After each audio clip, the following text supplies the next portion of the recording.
हरियाणा की सियासत में अब सुर्खियों में है आदमपुर विधानसभा सीट। इस सीट के लिए उपचुनाव होने जा रहे हैं।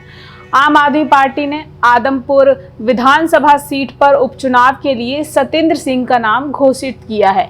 वही सतेंद्र सिंह जिन्होंने अभी महीने भर पहले यानी 7 सितंबर 2022 को ही पार्टी ज्वाइन की और महीने भर में ही उन्हें टिकट भी मिल गया।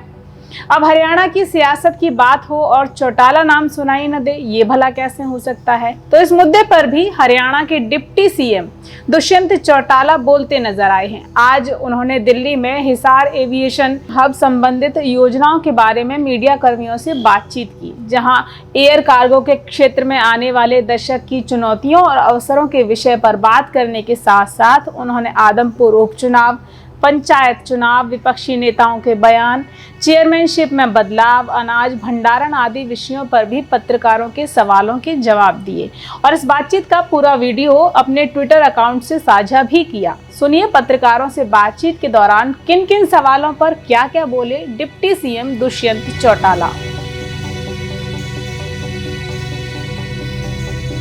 हरियाणा ने पिछले वर्षों में एविएशन सेक्टर को एक थ्रेट सेक्टर अपनाया है और हमारी हरियाणा एंटरप्राइज और एंटरप्रेन्योरशिप पॉलिसी के अंदर भी एक थ्रेट सेक्टर एविएशन है। स्पेसिफिकली एरो डिफेंस की पॉलिसी को प्रदेश लेकर आता है, बहुत बड़ा कदम होता है और उसके अंदर आज कैसे कार्गो देश में बेहतर तरीके से मूव किया जाए, कैसे कार्गो का फास्टर क्लियरेंसेस हो, उसके ऊपर एक सेमिनार था। उसके अंदर माननीय केंद्र के MOS general VK Singh ji भी थे और हमने अपनी ओर से बात रखी है, इन्वेस्टर्स को इनवाइट किया है कि हिसार एविएशन हब के अंदर वो आए, आकर इन्वेस्ट करें। जो दुबई का दौरा था उसके अंदर भी हमने कई लोगों से मुलाकात करी जो एविएशन सेक्टर से या फिर कार्गो ट्रांसपोर्टेशन सेक्टर से जुड़े हुए हैं, जैसे मिस्टर सुल्तान थे जो डीपी पोर्ट्स के आज चेयरमैन हैं और उनने एक पॉजिटिव माइंडसेट की और इंडिया की तरफ कदम बढ़ाने का हमें वादा दिया है और मैं उम्मीद करता हूं कि हिसार एविएशन हब के अंदर डीपी पोर्ट्स भी अपने आप को सहयोगी बनाएगा और कैसे फिर मिलकर इस एविएशन सेक्टर में चाहे आने वाले दिनों में कार्गो की बात हो या फिर ड्रोन्स की बात हो, चाहे एविएशन रिलेटेड कोर्सेज को हम अपनी यूनिवर्सिटीज में इंडल्ज करें, एक पार्टनर के तौर पे आज वाली बैठक से भी और 2 दिन के हमारे दौरे से भी हम आउटपुट ला पाएंगे। बहुत से ऐसे उद्योगी मिले जो वापस इंडिया की ओर निवेश करना चाहते हैं और उनको हमने न्योता दिया है कि जो इस साल के अंत से पहले ग्लोबल सिटी का हमारा 1080 एकड़ का जो प्रोजेक्ट है उसके अंदर वो हिस्सेदार बने, देश की उन्नति में भी, हरियाणा की प्रगति में भी और मॉडर्नाइज डेवलपमेंट में भी हरियाणा का हिस्सेदार बनकर आगे बढ़ने का काम करे। साथ में स्किलिंग के अंदर भी कैसे हरियाणा के युवा को हम बेहतर स्किल कर पाए कि ग्लोबल मार्केट के अंदर उसकी एक्सेप्टेबिलिटी और बेटर बने और उसके अंदर भी कई कंपनीज के साथ चर्चा हुई है और मैं उम्मीद करता हूं कि विश्वकर्मा स्किल डेवलपमेंट यूनिवर्सिटी जो है उसके साथ टाई अप कर हम इसको और आगे लेके जाने का काम करें। आदमपुर उपचुनाव की भी चर्चा है और आम आदमी पार्टी ने सतेंद्र सिंह को अपने उम्मीदवार भी घोषित कर दिया है। जेजेपी का क्या रोल रहेगा और किस तरह से कुलदीप सिंह अभी बैठक करेंगे पार्टी की और उसके बाद ही सारा निर्णय जो डॉक्टर अजय सिंह चौटाला जी कहेंगे उस अनुसार होगा। और चुनाव तो हर एक लड़ेगा, हर पार्टी को ये हक भी है कि वो जाकर चुनावी मैदान में उतरे और मैं मानता हूं कि आने वाले समय में पॉजिटिव नतीजे रहेंगे।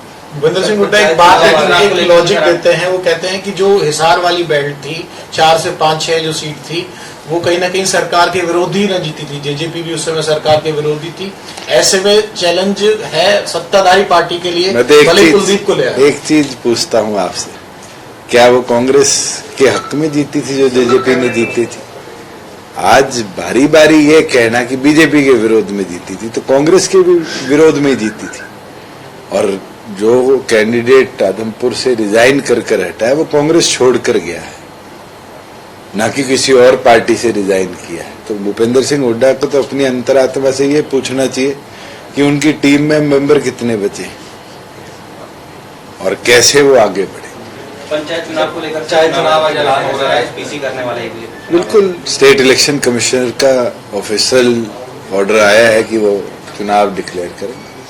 प्रदेश गवर्नमेंट की ओर से ऑलरेडी लिखित में दिया गया है, पूरी तैयारी है और उसी को देखते हुए, क्योंकि एक जिले के अंदर अब बाई इलेक्शन भी है, तो क्या इलेक्शन कमीशन उसके अंदर भी साइमल्टेनियसली इलेक्शन कराएगा या उसको थोड़ा आगे डेफर करेगा, वो निर्णय स्टेट इलेक्शन कमीशन का। स्टेट ने ड्रॉ करवा के, चाहे वो BCA के हो, चाहे वो महिलाओं की वार्ड बंदी हो, चाहे वो SC के हो, पूरी तौर पर स्टेट इलेक्शन कमीशन को 22 के 22 जिलों का डाटा हैंड ओवर कर दिया। जिला परिषद की जो चुनाव सिंबल पर लड़ने के लिए बीजेपी कह रही है, जब कल पूछा गया धनखड़ साहब से, उन्होंने साफ तौर पे कहा कि गठबंधन में जाएंगे नहीं जाएंगे, जिला परिषद की जिला इकाइयों के साथ बैठक करेंगे, उसके बाद तय करेंगे कि ये तो चुनाव तो डिक्लेयर हो जाए 1 बजे के बाद, फिर दोनों पार्टियां उस पर निर्णय लेगी। आप लोग तो पहले निर्णय करवाना चाहते हो, डिक्लेरेशन बाद में हो। दो विषय हो रहा है सुरजा खेड़ा साहब के, जो जिस तरह से चेयरमैनी हटी, काफी आंदोलन टाइप में पार्टी विरोधी गतिविधि के अंदर भाग लिया गया है। पार्टी अध्यक्ष उस पर निर्णय करेंगे आगे क्या कार्रवाई करनी है। कैथल में एक मामला आया जिसमें, क्योंकि डिपार्टमेंट सर आपके पास है, कि 6 करोड़ से ज्यादा का जो गेहूं था, अनाज था, वो खराब हो गया। मेरे पास डिपार्टमेंट बिल्कुल फूड एंड सिविल सप्लाईज का है, जिसके अंदर प्रोक्योरमेंट होती है।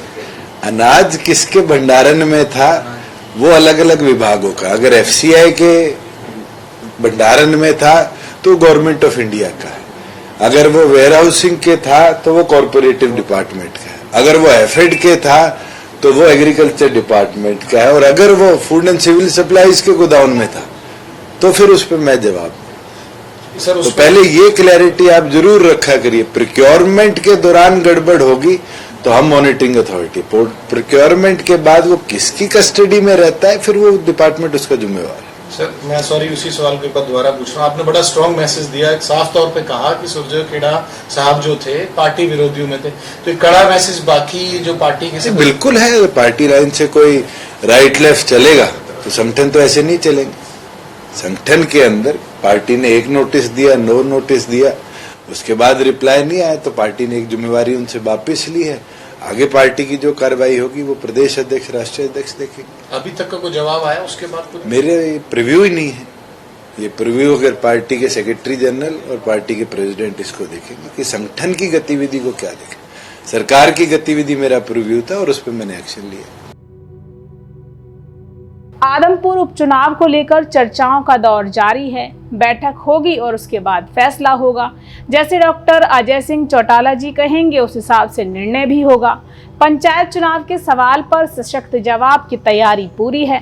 पंचायत चुनाव डिक्लेयर होने के बाद फैसला करेंगे कि हमें क्या करना है। जेजेपी विधायक रामनिवास सुरजाखेड़ा को चेयरमैन पद से हटाए जाने पर डिप्टी सीएम का कहना है कि पार्टी विरोधी गतिविधियों में भाग लिया, इसलिए उनको चेयरमैन पद से हटाया गया।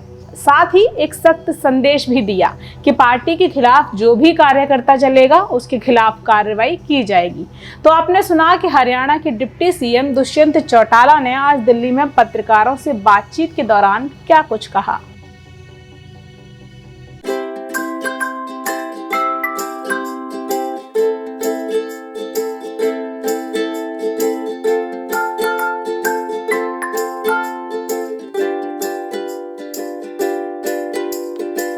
हमारे साथ जुड़े रहने के लिए देखते रहिए देश रोजाना का यूट्यूब चैनल। सब्सक्राइब कीजिए, साथ ही देश रोजाना की खबरें सबसे पहले देखने के लिए प्रेस कीजिए बेल आइकन।